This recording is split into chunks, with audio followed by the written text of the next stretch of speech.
Ассаламу алейкум, урматтуу кадырлуу көрөрмандар. Албетте бул кайрадан чай үстүндө сырдашуу берүүсү башталды. Бүгүнкү биздин берүүбүздүн каармандары Ару апалар атайын сокулук жергесине чакырган.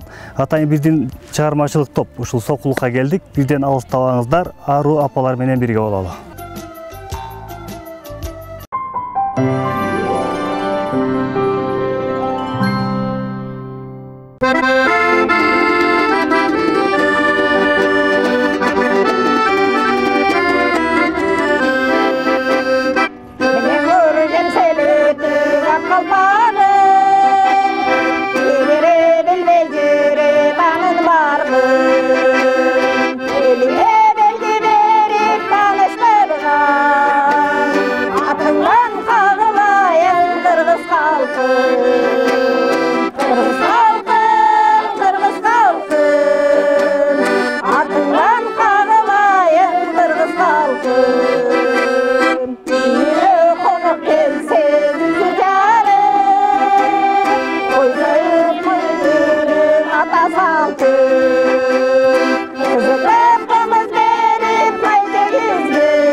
Мына айткандай, урматтуу телегөрүүчүлөр, Ару шайыр апалар тобу. Шайыр апалар бүгүнкү күндө бизди келеттеп, ушундай алыстан, Сусамырдан бери ушул сокулук жерине чейин кыргыздын чыныгы даамдуу суусундугунун бири бул кымызды алышыптыр. Азыр баштаганда мен апалардын ар бирине өз колум менен кымыздан куюп берем. Бул сиздер көптөн бери ичип атасыздарбы же биринчи жаңыдан ооз тийип аткандар дагы барбы араңыздар да? Ичип эле атасыздар, Атайын ушуну Сусамырдан бери ушул топтун жетекчиси катары Замир эжеке сизден сурайт элем. Ким алып келди кымызды? Бул ушул жерде өзүбүздүн балдарыбыз ушундай жакшы апалардын жакшы бүгүн жөрөлгөсү болуп атыр, ошого деп алып келишти. Өзүбүздүн балдар алып келип беришти. Ошол жакта атайын ушул кымыз сатып иштегендер же ошол бээ байлагандар барбы туугандарыңыздардан? Бээ байлаган бар, аякта туугандар, кыздар бар. Жакшы экен да, анда баардыгы тең. Биз негизинде чай үстүндө сырдашуу деп, атайын урматтуу телекөрүүчүлөр, биз апаларга мен өз колум менен чай куюп берчүм. Ар бир бизге тартылган инсандардын баардыгына чай куюп берчүм. Бирок бүгүн Ару апалар тобу менен өзгөчө кылып кымыз куюп берейин. Ушул топтун түзүлгөнүнө канча болду, апа? Первомайский айылын маданият үйүнүн башчысы катары ушул топ жөнүндө чакан маалымат берип кетейин. Бул топ 2017 жылы Адеп Иман маданият жылына карата Сокулук районунун администрациясынын буйругу менен Адеп Башаты ападан деген кароо сынагы уюшулган. Ошол кароо сынакка ушул Ару апа тобу уюшулуп калган.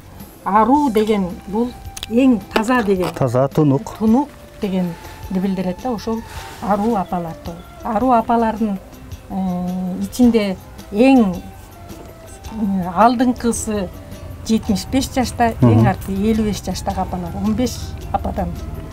Кайдимки ошо кыргыздын салтын колдонуп, ушундай сонун бооз ий тигип турсуздар, чакан. Баардыгы жакшы жасалгасы менен. Анан ушул мисалы үчүн бооз үйдө атайын ушу апаларга арналып өзүңөрдүкү же муну да бир жактан алып келдиңиз? Жок, бул өзүбүздүн эле ушул апаныкы үйүндө тигилип турган. Жакшы экен. Үйүндө өздөрү балдар арасында чай ичип отурган эле боз үй экен, ошону алып келип ушул жерге. Сиздердики жакшы экен. Мисалы үчүн боз үйүңүздөр бар экен. Ошондой эле сайма саят экенсиздер, кол эмгек менен жасайт экенсиздер, баардыгын тең. Анан албетте башында баягы элибизге көрүнүктүү жагы керек. Бул ырчылык талантыңыздар бар экен баарыңыздардын теңчи. Анан баягы ушул 15 апаны сиз өзүңүз чогулттуңуз да жеке. Бунун эми башкы демилгечиси Сокулук районунда маданият үйүнүн Аксамай фольклордук ансамблинин жетекчиси Жаманкулу Айымкан деген апабыз бар. Ошол апабыздын демилгеси менен ушул жанагы шайыр апалар тобу уюшулган да. Ошол шайыр апалар тобу уюштуруп, анан кийин ошонун ичинен ушул биздин апалардын тобу конкурс жарыяланган. Адеп Башаты ападан деген конкурс жарыяланды. Ошол конкурста биз ал конкурс 2 турдан болгон. 2 турда тең биз ошодо жеңүүчү болуп чыгып, эң акыркысы Бишкек шаарында филармонияда 300 Сокулук районунан 300 апа барып өзүбүздүн өнөрлөрүбүздү көрсөтүп, ошол жерден биз 19 айыл өкмөтү, бир мэр бар да Сокулук районунда. Ошонун ичинен 5-орунду ээлеп, ошол убакта дагы баягы кубаныч менен, сүйүнүч менен кабыл алыш керек. 5-орундагы мисалы үчүн ошол жака барып, ошол сиздердин катышканыңыздар биринчиден. Эми буюрса дагы ушундай азыр ушундай дагы майрамдар болуп калат да, дагы фестивалдар болот. Ошолорго катышалы деген ойлоруңуздар барбы? Башка жерлерден чакыруу келип атабы? Биз бул эле кароо конкурста, ошол эле 17-жылы кароо конкурста катышып жөн отуруп калбастан биз Сокулук районунда маданият үйүндө болуп аткан иш-чараларга дагы барып катышабыз да. Андан кийин ушул айылда болгон майрамдарда өзүбүздүн концерттик программабызды уюштуруп, жашнакай элибизге жашнакай маанай менен жашнакай концерт тартуулап беребиз. Бул майрам күндөрү. Майрам күндөрү. Майрам күндөрү шайыр апалардын сиздердин өзүңүздөр ошондо демөөрчү болосуздарбы? Өзүбүз демөөрчүбүз. Пенсияны чогултасыздар. Пенсия бар, Кудайга шүгүр. Бала чакалар жардам берет.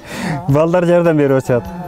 Анан дагы мисалы үчүн ушул айыл өкмөттөр. Айыл өкмөт деле жардам берип атат. Эми айыл өкмөт өтө эле бизди ушундай айыл өкмөттүн биздикинен башка да жумуштары көп. Далай нерселерге аларды тартат. Анан биз биринчи өзүбүздү каржылап алып, анан кийин айыл өкмөттөн калган. Кыскасы, пенсияны баарына жеткирет экенсиздер. Жеткиребиз. Эч кимди кыйнабайт экенсиздер. Акча төлөп бер деп айтпайт экенсиздер. Акча төлө десек төлөйт эле, кантип төлөбөйсүң? Сиздер баягы айыл өкмөткө болушуп атат окшойсуздар. Бирок мен атайын бул жактан биз теле берүү аркылуу көптөгөн айыл өкмөттөрдүн баардыгына тең кайрылып ошондой эле айтып да келатабыз. Себеп дегенде бул азыркы уюшулган жакшы, бул Кыргызстандын дагы бир жетишкендиги деп айтсак болот да. 3 жылдан бери канча ыр топтодуңуздар өзүңүздөргө? Көп эле болду. Санай элексиздер. Санын санап мындай эмеге тургуза элекмин. Мындай бар. Мындан кийин санап эмеге коюп коеюн. Санап коюп коюңуздар, эчтеке эмес. Баягы сиздердин ушул даярдыгыңыздардын баардыгы дагы да болсо ишке ашат. Эң негизгиси ден соолукту караш керек. Ырдап турган адамдын ден соолугу да жакшы болот. Аны билесиздер. Азыр болсо биздин жалпы көрөрмандарыбыз менен сиздердин жакшы бир ырыңыздарды чогуу көрүп алалы.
Адам баласына канча өмүр берилбесин, ошонун баардыгынан эң биринчи көңүл керек деп айтат. Анан ошо апалар өзлөрүнүн көңүлдөрүн өзлөрү көтөрүп, анан апаларга жардам берип, ошондой эле өзлөрү айткандай демөөрчүлөр, ошондой эле пенсия, ошондой эле бала бакыранын жардамы менен өзлөрүнө сонун ушундай жарашыктуу кийимдерди тигип алышып, тигип алып кийип жүрүшөт апалар. Анан ушул эжеке формалар жөнүндө сизден сурайын дедим эле.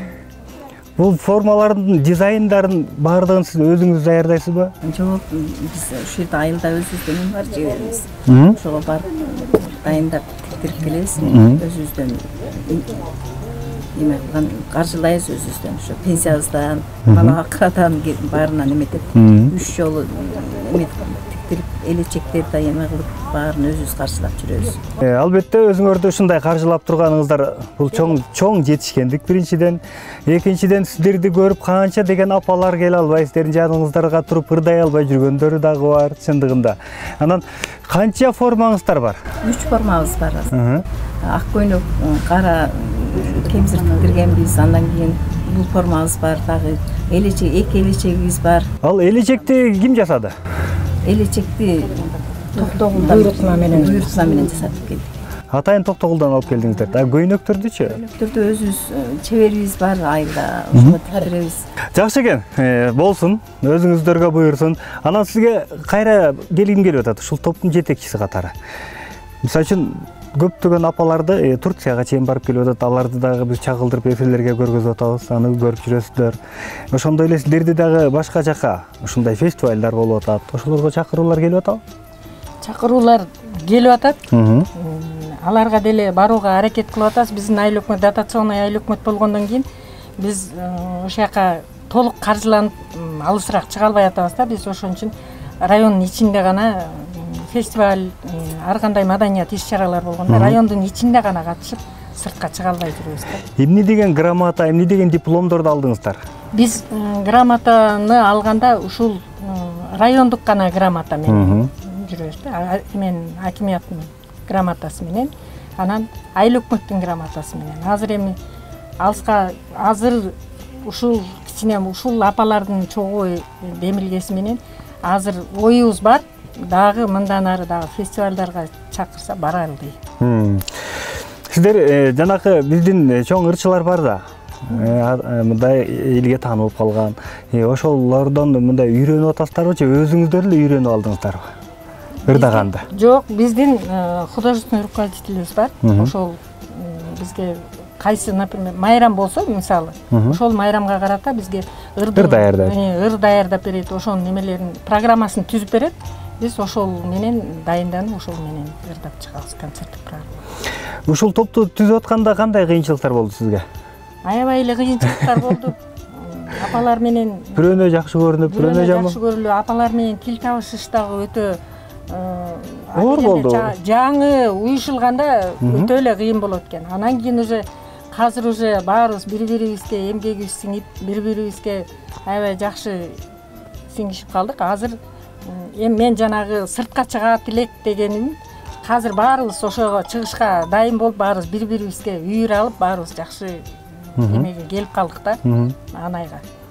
Кайсыл жакка барсак деп атасыздар? Азыр эми баштаганда сыртка. Кайсыл жакка бет алсаңыздар, ошол жакка барасыздар. Анткени баягы кыялдар орундалат. Азыр эми ушул көлдө фестиваль болот деп турат, ошол Ысык көлдөгү фестивалга барсакпы деген тилек бар. Буйрса ошол жака жөнөйлү деген. Албетте, баягы жер бермети Ысык көл.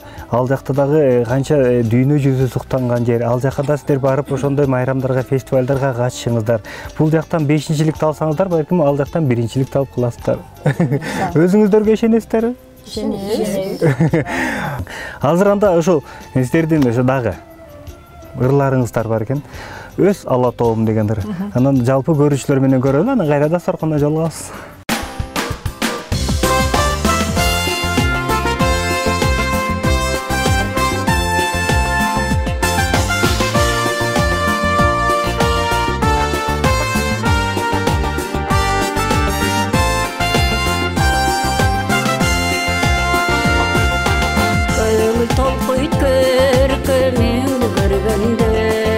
Кереметтүү кочагында жүргөндө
өзіміздің турағым.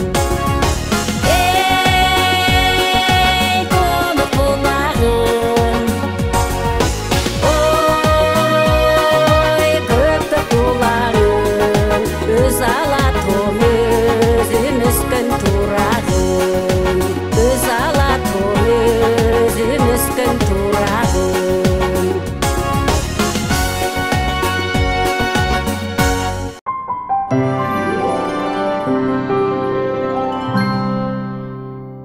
Урматтуу телебөчүлөр, өзүңүздөр көргөндөй, апалардын бир гана ыр менен чектелбестен азыр өзлөрүнүн дагы сонун кол эмгеги бар.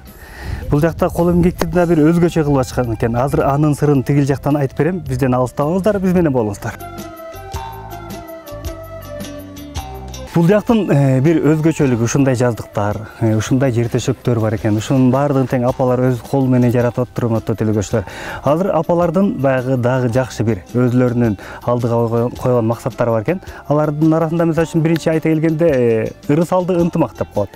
Анан апалардын жакында буюрса жакшы бир жөрөлгө салат экен. Жөрөлгө дегенибиз апанын неберелеринин бири, небере кызы турмуш жолуна аттанып аткан экен. Анан баардык апалар ынтымакта ушинтип бири-бирине жардамдашат экен. Кандай отурасыздар анан? Курак. Мунун баардыгы тең мындай истердикке чындыгында өтө эле өзгөчө экен. Мага аябай жакты. Апа, анан сиз небере кызга эмне дагы өзгөчө кылайын деп атасыз? Мунун баардыгын тең өзүңүз кол менен жасап атырсыз. Муну балам, бул небере кыздарга илгери эле муналарды өзүм атай кол менен курап, бул илгерки курак даярдап койгон. Анан кийин 2017-жылы аруу апалар тобу уюшулуп бул жерде. Анан ушунчалык аялдар чогуу иштеп атабыз ошентип, ырдап атабыз.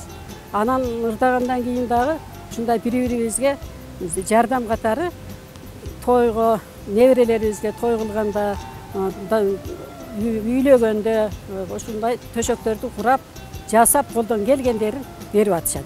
Апалардын жанында отурган өзү эле сонун экен. Урматтуу телебөчүлөр, аны баарыңыздар тең эле билесиздер. Мына мынакей апабыздын кыз небересине ушул апалардын баардыгы тең биригип жардамдашып, анан кыз балага ушундай сонун кийик төшөк, жер төшөктөрдү жасап атыптыр. Алардын биринде ушундай дагы 3 кызын буга чейин узатып, ушундай жер төшөк ушул апалардын жардамы менен, апалардын колдоосу менен 3 кызын узатып келген Майрам апабыз дагы бар. Майрам апа, сиз эмнени тигип атасыз алдыгы жакта? Жер төшөк. Неме кеби салынган, эми ушуну пакта немелерин шырып жөрмөп атабыз. Бул мына өзүбүз менен кесиптеш ушу Жумабы курдашыбыздын небересинин себин даярдап атабыз. Дайым бири-бирибизге ушундай жардам беребиз. Бир жакадан баш чыгарып, бир жеңден кол чыгарып, бири-бирибизди ушу дайым чогулабыз. Чогулуп, жана бири-бирибизге байланыштырып келип, ушундай кичине кол өнөрчүлүктөрдү бири-бирибизге жардам беребиз. Сиз жана 3 кызды узаттык деп атасыз. Анан мен да көрүүчүлөрүбүзгө кенен баса белгилеп айтып кеттим. Ал кыздарды кайсыл жака жөнөттүңүз? Кайсыл область, кайсыл район? Алматы. Коңшу мамлекет. Кошуна мамлекетке кетти. Эми мисалы мындай тең туштарыбыз кызга сепке заказ берген. Ошо нарынга заказ тиктик. Журкандары, ушундай жер төшөк, подушка, полный баарын немалды. Кийин Алматага, өзүм эле кошунам Алматага кыздын себин заказ берди. Алар да ушулар менен коштоосу менен жасап жөнөттүк. Ошондой эле дагы Зымырат апа. Зымырат апа десем деле жарашат. Шайыр апалар тобуна кошулгандан кийин. Анан сиздин алдыңызда бир кооз. Эмне деп коет муну? Курак. Курак делбейт, бул шурудан сайылган жаздык. Бул биздин илгертен апалардан калган шуру менен сайылчу эмес, азыркы мезгилге ылайыкташтырылып шуру менен сайылган. Сайма жаздык. Жаздык кап, мындайынча айтканда. Бул мисалы үчүн жаздыктын сыртына каптап койгондо, жатып алганда мындай беттерге ыңгайсыз болуп өтпөйт бекен? Бул бетке туура келбейт, бул деген жыйылганда мындай болуп келет. Баш жака эле келет мындай болуп. Бет жака келбейт бул. Сиз бул жакта ушуну өз колуңуз менен жасадыңызбы сиз дагы? Мен эми өз колум менен жасагам муну. биринчи оймосун оюп алабыз, чиймесин чийип алабыз. Анан кийин чекесиндеги бу турбайбы, үстөгүнү. Ошонусун сайып алабыз дагы, андан кийин ичиндеги шуруларды саябыз. Ушу атайын биздин чыгармачылык топкелерде ушул апалар баардыгын тең ушул өнөрүн элибизге көргөзүп, баягы кийинки өсүп келаткан буунда ушу биздей болсун, бири-бирине жардам кылсын деген жакшы элге көргөзгөн жакшы таалим тарбиясын да айтып өттү. Ошондой эле курактар жөнүндө айтып өттү. Эми апалардын даярдап койгон сонун устукан 5 бармактары бар экен. Эми калганын дасторкондун үстүнөн кайрадан ошол жактан жолугушалы.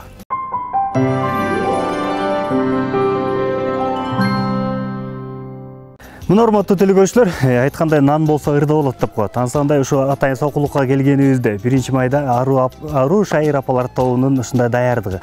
Азыр эле мына жаңы эле кол өнөрчүлүк жагын көрүп келдик. Азыр болсо келсем бул жакта биз шайыр апалардын бири ушундай самоорго айрнатып, аталарыбыз болсо тигил жакта казанда эт бышырып аткан маал экен. Апа, жаксызбы? Siz samor жаққанды бүгін үйрендіңіз бе? Жен бұға чейін жағып келдіңіз деле? Чейін келім жағып эле жүргөнбүз да. Анан самордан алыстаган жоксуз бу? Жок. Эртеден бери ушул саморду сиз кайнатып атасыз. Негизи саморду эркектер кайнатчу эле. Анан бүгүн өзүм эле кайнатайын деп. Ооба да бүгүн эми майрам болуп атканда өзүм эле кайнатсам деген. Сиз ушул топко келип ырдап жүргөнүңүзгө канча болду? Шайыр апалар, аруу шайыр апалар. Бурсун 17-жылы башталган. 4 жылдан ашып баратат да. Башынан баштап эле келатасыз, э? Биздин көрөрмандар, ошо телекөрүүчүлөр көп. Ошондуктан биз ошо шайыр апаларды көп кылып чыгарып келатабыз. Атайын сиздердин батаңыздарды алалы деп. Анан азыр биздин көрүүчүлөрүбүзгө ушул самоордун түбүнөн бир жакшы ырдап бересиздерби? Ырдайбыз, оо. Келиңиздер анда ырдайбыз.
Баракелди апа, баракелди, үнүңүзгө береке, бар болуңуз, оорубаңыз. Ушундай сонун чыгармадан кийин апа, азыр сиздердин этиңиздер дагы даяр болуптур. Азыр калганын биздин сиздер менен биздин жалпы жамаат ошо Пирамида телеканалы деп келет деп күтүп аттыңыздар эле, эми калганын дасторкондун үстүнөн жолугушалы. Макул балдар, макул.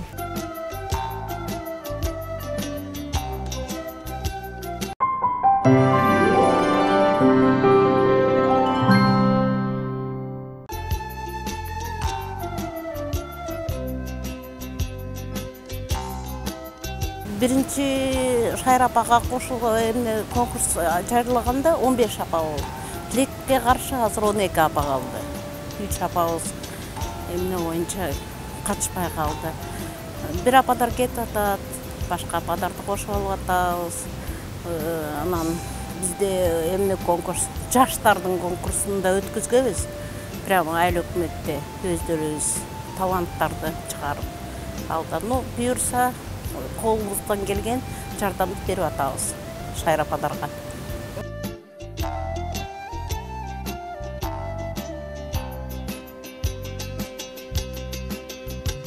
Şu Ару Шайыр апалар менен 2018 жылдан бери иштешип келатат. Жакшы эле майрам сайын чыгып турабыз, концерт коюп турабыз. Жакшы эле ушу топту жетектеп келатам.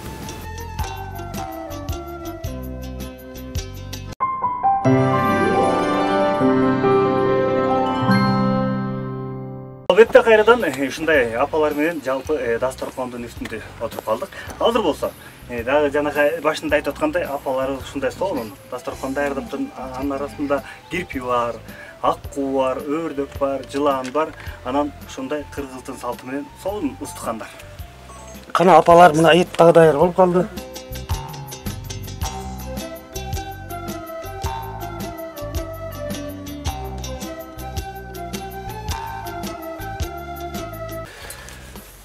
Ушундай дасторконду көрүп албетте биз ыраазыбыз. Ар бир областтын өзүнчө бир салты бар. Бирок чүй жергесинде эң сыйлуу конокторго ушундай баш тартат экен. Бул мага келип калгандыгы үчүн албетте мен апалардын баарыңыздарга тең чоң рахмат деп айтам. Анан урматтуу төлөгөчүлөр дагы бир айта кете турчу нерсе, бул жакта жанагы айткандай кирпи, өрдөктөрдү даярдаган Зуура апабыз бар. Мен ошо Зуура апага бир кайрылгым келип атат. Апа, буларды кантип жасадыңыз? Ичинде эмнелер бар? Булардын ичинде койдун ичетинен жасайбыз, жумурусунан өрдөктү. Ошол мантыга туурагандай эле фарш туурайбыз. Анан өрдөктү жасалгалап кооздоп, ушундай Ару Шайыр апалар кыздардын тоюнда, кудаларды тоскондо ушундай жасайбыз, чогулуп алып. Өрдөк аккууну дагы ушундай жасайбыз, өпкөдөн сүт менен жасалат. Аны да жасалгалап кооздоп, өзүбүздүн фантазиябыз менен ушинтип жасап коебуз. Сырты ар башка болгон менен ичи окшош эле. Ичи окшош эле. Сыйлуу тамак келгенде илгертеден элибиз тамагыбыз таттуу болсун деп жакшы бир батасы менен баштачы. Батаңызды бересизби? Пайгамбар батасын берсин, бай дөөлөтүн берсин, кызыл берекесин берсин, кыз дөөлөтүн берсин. Чайкаганыңар чай болсун, чайнаганыңар май болсун. Өрдөгөнүңөр коктуу болсун, жегениңер ар дайым токтун иммети болсун. Кумга коюңар жайылсын, куйрукка колуңар малынсын, кырга коюңар жайылсын, кымызга колуңар малынсын. Алтындан казан көмкөрө бергиле, ардактап доорду өткөрө бергиле, күмүштөн казан көмкөрө бергиле, көркүрөп доорду өткөрө бергиле. Жегениңер жүзүн болсун, өмүрүңөр ар дайым узун болсун. Ушул дарактай мөмөлөп, тооктой чөжөлөп, ушул жакшы арузаттын Шайыр апалары болуп, балпайган байбичелер болуп жүрө бериңиздер. Айтканыңыздар келсин, урматтуу сымбаттуу апаларыбыз. Өзүңүздөр айткандай берген батаңыздардай болуп, сиздердин да жегениңиздер жүзүн болсун, өмүрүңүздөр узун болсун, ар дайым ден соолукта болуңуздар, ар дайым ушундай элдин батасына татыктуу болуп, бата алып жүрүңүздөр. Ар дайым бир гана жакшылыкта ушундайда майрамдарда көрүшүп туралы. Биз урматтуу телегөрүүчүлөр, сиздер менен коштошпойбуз, дагы көрүшкөнгө чейин аман болуңуздар. Эгерде биз менен байланышабыз десеңиздер, экрандын алдында телефон номерлери жазылып турат. Көрүшкөнгө чейин кайыр.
Dur